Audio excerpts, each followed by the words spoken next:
ஸ்டாலின் திட்ட முகாம்களை சிதம்பரத்தில் தொடங்கி வைத்தார் முதலமைச்சர் மு.க.ஸ்டாலின். மாநிலம் முழுவதும் நடைபெறும் முகாம்களில் மகளிர் உரிமை தொகை உள்ளிட்ட பல திட்டங்களுக்கு மனுக்கள் விநியோகம்.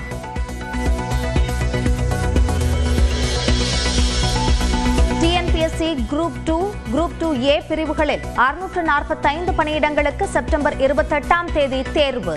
ஆகஸ்ட் 13ஆம் தேதி வரை விண்ணப்பிக்கலாம் என அறிவிப்பு.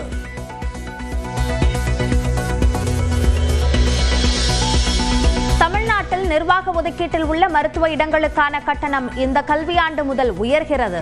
இந்திய மாணவர்களுக்கு நிர்வாக ஒதுக்கீட்டில் மருத்துவம் படிக்க ஆண்டுக்கு 1.5 லட்சம் ரூபாயும், NRI மாணவர்களுக்கு 2.5 லட்சம் ரூபாயும் கூடுதலாக நிர்ணயம். நடிகை சரோஜா தேவியின் உடல் சொந்த ஊரில் இன்று அடக்கம். காலை 11:30 மணிக்கு சொந்த ஊருக்கு எடுத்துச் செல்லப்படும் உடல்.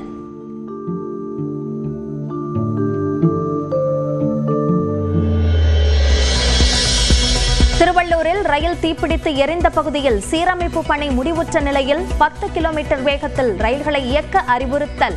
விபத்துக்கு சதிவேலை காரணமா என தனிப்படை விசாரணை.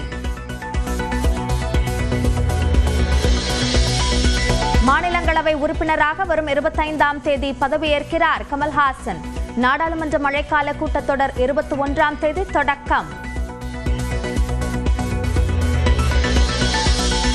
நீலகிரி மாவட்டத்தில் இன்று கனமழையும் நாளை மிக கனமழையும் பெய்யக்கூடும் என வானிலை ஆய்வு மையம் கணிப்பு. கோவை, செங்கல்பட்டு, விழுப்புரத்தில் நாளை கனமழைக்கு வாய்ப்பு. சேலம் அண்ணா பூங்கா எதிரே உள்ள முன்னாள் முதலமைச்சர் கருணாநிதியின் சிலை மீது கருப்பு மை வீச்சு. சிசிடிவி கேமராக்களை ஆய்வு செய்து அஸ்தம்பட்டி உதவி ஆணையாளர் அஸ்வினி தலைமையிலான காவல்துறையினர் விசாரணை. உலகின் மிகவும் வயதான மாரத்தான் வீரர் என கொண்டாடப்பட்ட ஃபௌஜா சிங் மரணம். 114 வயதான ஃபௌஜா பஞ்சாபில் சாலையை கடக்கும் போது அடையாளம் தெரியாத வாகனம் மோதி உயிரிழப்பு. இந்தியாவில் தனது முதல் விற்பனை நிலையத்தை தொடங்கியது டெஸ்லா நிறுவனம். மும்பையில் திறக்கப்பட்டுள்ள விற்பனையகத்தில் மாடல் Y காருக்கு 1 லட்சம் ரூபாய் சலுகை அறிவிப்பு. சென்னை கொடுங்கையூரில் போதைப் பொருளுக்கு பதில் அஜினமோட்டோவை கொடுத்ததால் தகராறு. பிறந்தநாள் கொண்டாடிய இளைஞர் கொலை.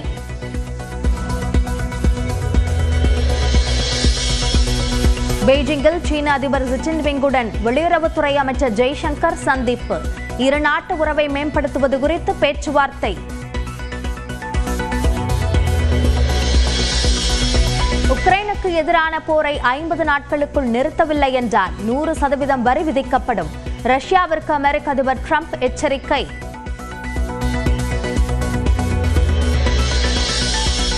சர்வதேச விண்வெளி நிலையத்திலிருந்து புறப்பட்ட சுபான்ஷு சுக்லா இன்று பூமிக்கு வருகிறார்.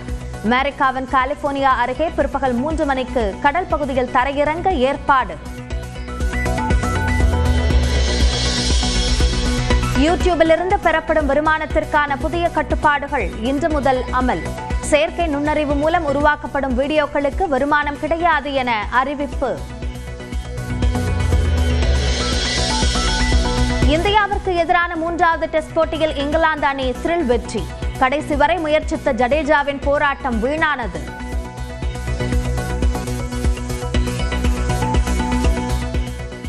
தமிழ்நாட்டில் தனியார் மருத்துவக் கல்லூரிகளில் MBBS படிப்பிற்கான நிர்வாக ஒதுக்கீடு மற்றும் வெளிநாடு வாழ் இந்தியர்கள் ஒதுக்கீட்டு இடங்களுக்கான கட்டணம் 1.5 லட்சம் முதல் 2.5 லட்சம் ரூபாய் வரை உயர்த்தப்பட்டுள்ளது. தமிழ்நாட்டில் அரசு மருத்துவக் கல்லூரிகளில் 5050 இடங்கள் உட்பட மொத்தம் 11700 மருத்துவ இடங்கள் உள்ளன. 22 சுயநிதி மருத்துவக் கல்லூரிகள் மற்றும் 4 தனியார் மருத்துவ பல்கலைக்கழகங்களில் உள்ள மொத்த இடங்களில் 65 விழுக்காடு இடங்கள் அரசு ஒதுக்கீட்டிற்கும் 35 விழுக்காடு இடங்கள் நிர்வாக ஒதுக்கீட்டுக்கும் வழங்கப்படுகின்றன. இந்த நிலையில் சுயநிதி கல்லூரிகள் மற்றும் தனியார் பல்கலைக்கழகங்களில் நடப்பாண்டிற்கான கல்வி கட்டண விவரங்களை மருத்துவக் கல்வி இயக்ககம் வெளியிட்டுள்ளது. அதன்படி சுயநிதி மருத்துவக் கல்லூரிகளில் நிர்வாக ஒதுக்கீட்டு இடங்களுக்கான கட்டணம் 13,50,000 ரூபாயிலிருந்து 15 லட்சம் ரூபாயாக உயர்த்தப்பட்டுள்ளது. வெளிநாடு வாழ் இந்தியர்களுக்கான ஒதுக்கீட்டு இடங்களுக்கான கட்டணம் 2.5 லட்சம் ரூபாய் உயர்த்தப்பட்டு 27 லட்சம் ரூபாயாக நிர்ணயிக்கப்பட்டுள்ளது. தனியார் மருத்துவ பல்கலைக்கழகங்களில் நிர்வாக ஒதுக்கீட்டு இடங்களுக்கான கட்டணம் 16,20,000 ரூபாயாகவும், வெளிநாடு வாழ் இந்தியர்களுக்கான கட்டணம் 30 லட்சம் ரூபாயாகவும் உயர்த்தப்பட்டுள்ளது. சுயநிதி மருத்துவக் கல்லூரிகளில் அரசு ஒதுக்கீட்டு இடத்திற்கான கட்டணத்தில் எந்தவித மாற்றமும் செய்யப்படவில்லை. அதே நேரம் வெளிநாடு வாழ் இந்தியர் பிரிவில் காலியாக உள்ள இடங்கள் பொது பிரிவுக்கு மாற்றப்படும் என்றும் அதில் நிர்வாக ஒதுக்கீட்டிற்கான 15 லட்சம் ரூபாய் கட்டணத்திலேயே இந்திய மாணவர்கள் அந்த இடங்களை பெற முடியும் என்றும் தெரிவிக்கப்பட்டுள்ளது. சுயநிதி மருத்துவக் கல்லூரிகளில் கல்வி கட்டணத்துடன் கூடுதலாக 60,000 ரூபாய் வரை மேம்பாட்டு நிதியாக வசூலிக்கலாம் என்றும் பிற நன்கொடைகள் பெறக்கூடாது என்றும் மருத்துவக் கல்வி இயக்ககம் உத்தரவிட்டுள்ளது. சிகரெட் வரிசையில் சமோசா, ஜிலேபி வைக்கப்பட வேண்டிய சூழல் உருவாகியுள்ளது. அது ஏன் என்பதை வரைகலை மூலமாக பார்க்கலாம்.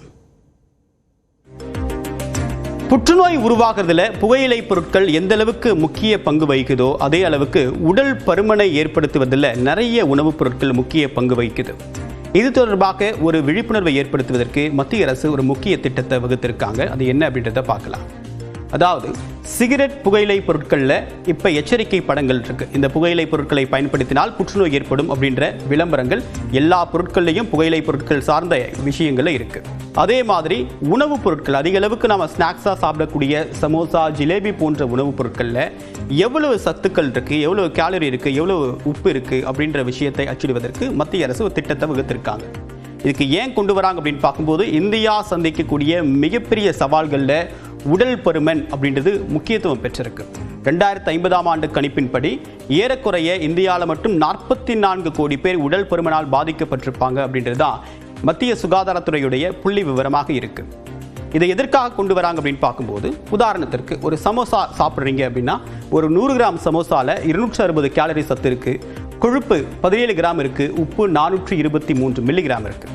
அடுத்ததாக குலோப் ஜாமுன்ல ஒரு 50 கிராம் குலோப் ஜாம் எடுத்துக்கிறோம் அப்படின்னா அதில் 150 கேலரி சத்தும் 7 கிராம் கொழுப்பும் 44 மில்லிகிராம் உப்பும் இருக்கு. அடுத்ததாக அரிசி சோறு 160 கிராம் அரிசி சோறில் 205 கேலரியும் 0.4 கிராம் கொழுப்பும் உப்பை பொறுத்த வரைக்கும் 1.06 மில்லிகிராமும் இருக்கு. அடுத்ததாக பருப்பை எடுத்துக்கிட்டோம் அப்படின்னா 200 கிராம் பருப்பில் 220 கேலரி இருக்கு, கொழுப்பை பொறுத்த வரைக்கும் 4.2 கிராம், உப்பு 431 மில்லிகிராம் அளவுக்கு இருக்கு. ஸோ இந்த மாதிரி அதனுடைய ஒரு பொருள் இருக்கக்கூடிய சத்து எவ்வளவு அப்படின்னு அச்சிட்டு ஒட்டுவதற்கான ஒரு யுக்தியை தான் மத்திய அரசு இப்போ கொண்டு வர இருக்காங்க.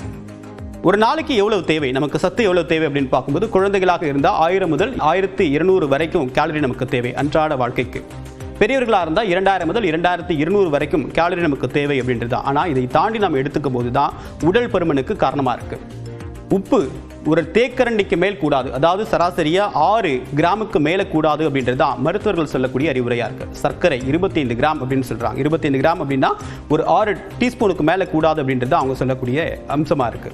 ஸோ இதையெல்லாம் கட்டுப்படுத்தணும், இதை பற்றி ஒரு விழிப்புணர்வு ஏற்படுத்தணும் அப்படின்றதுனால தான் மத்திய அரசு திட்டத்தை கொண்டு வந்திருக்காங்க. சமோசா, ஜிலேபி, குலோப் ஜாமுன் சாப்பிடும்போது அதில் எவ்வளவு சத்து இருக்கு அப்படின்னு ஒரு ஃப்ளாஷ் கார்டு மாதிரியோ அல்லது ஒரு போர்டு மாதிரியோ நம்ம வைக்கிறது மூலமா அதை சாப்பிடும்போது ஒரு வாடிக்கையாளருக்கு இதில் இவ்வளோ சத்து இருக்கா, நமக்கு பிரச்சனையாகும் அப்படின்னு ஒரு யோசிக்க தோணும், ஒரு சுய விழிப்புணர்வு வரும். அதனால இந்த திட்டத்தை கொண்டு வராங்க. இந்த முயற்சி ஏற்கனவே நாக்பூர் எய்ம்ஸ் மருத்துவமனையில் பலகை வைக்க ஏற்பாடு செய்யப்பட்டிருக்கு. ஒரு சமோசாவில் 100 கிராம் கேலரி இருக்கு, இல்லை 400 கிராம் கேலரி இருக்கு, இதை சாப்பிட்றதுனால உங்களுக்கு பிபி, டயபிட்டிஸ் அதிகரிக்க வாய்ப்பு இருக்கு அப்படின்ற ஒரு விழிப்புணர்வு வரக்கூடிய வாய்ப்பு இருக்கு. அதனால தான் இந்த புதிய முயற்சியை மத்திய சுகாதாரத்துறை அமைச்சகம் செயல்படுத்த இருக்காங்க. சர்வதேச விண்வெளி நிலையத்திற்கு சென்றிருந்த இந்திய வீரர் சுபான்ஷு சுக்லா தன்னுடைய குழுவினருடன் பூமிக்கு புறப்பட்டுள்ளார். The Axiom mission 4 crew members, Peggy Whitson, Shubhanshu Shukla, Swarosh Uznaitsky-Vishnevsky, and Tibor Kapu are now again their journey back home to Earth.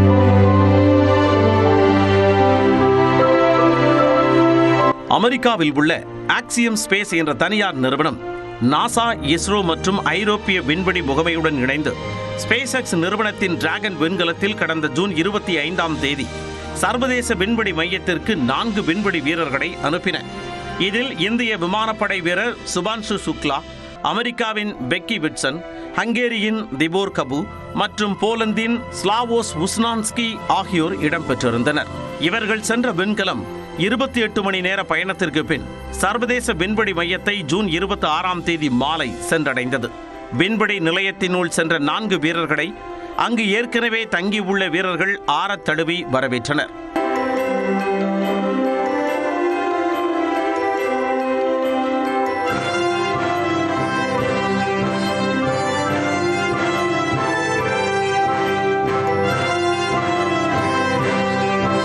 சர்வதேச விண்வெளி நிலையத்திற்கு சென்ற முதல் இந்தியரான சுபான்ஷு சுக்லாவுடன் பிரதமர் மோடி கலந்துரையாடினார். அப்போது வரைபடத்தில் காண்பதை விட விண்வெளியில் இருந்து இந்தியா மிகவும் பிரம்மாண்டமாக காட்சியளிப்பதாக கூறினார். लेकिन थोड़ी देर पहले मैं खिड़की से विंडो से बाहर देख रहा था तो हम लोग हवाई के ऊपर से गुजर रहे थे. புவியீர்ப்பு விசை இல்லாத இடத்தில் பயிர்களின் வளர்ச்சி எப்படி இருக்கும் என்பதை ஆய்வு செய்வதற்காக சுபான்ஷு சுக்லா பூமியில் இருந்து பாசி பயிறு மற்றும் வெந்தயக்கீரை விதைகள் எடுத்துச் சென்றார். விண்வெளி நிலையத்தில் அந்த விதைகளை முளைக்க வைத்து தினமும் ஆய்வு செய்தார். இவை எதிர்கால விண்வெளி பயணிகளுக்கான உணவு பாதுகாப்புக்கு வழிகாட்டும் என நம்பப்படுகிறது.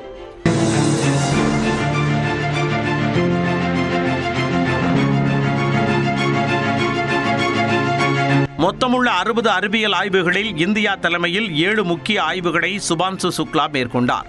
இதில் 3 வகை மைக்ரோ ஆல்கே வளர்ச்சி மற்றும் மரபணு மாற்றம், மனித உடலில் புற்றுநோய், ஸ்டெம் செல்கள், இரத்த ஓட்டம் மற்றும் மூட்டு ஆராய்ச்சி உள்ளிட்டவை அடங்கும்.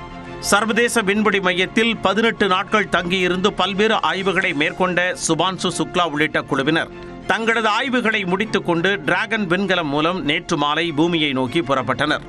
இந்திய நேரப்படி திட்டமிடப்பட்டதற்கு 10 நிமிடங்கள் தாமதமாக மாலை 4:45 மணியளவில் சர்வதேச விண்வெளி நிலையத்தில் இருந்து டிராகன் விண்கலம் தனியாக பிரிந்து புறப்பட்டது.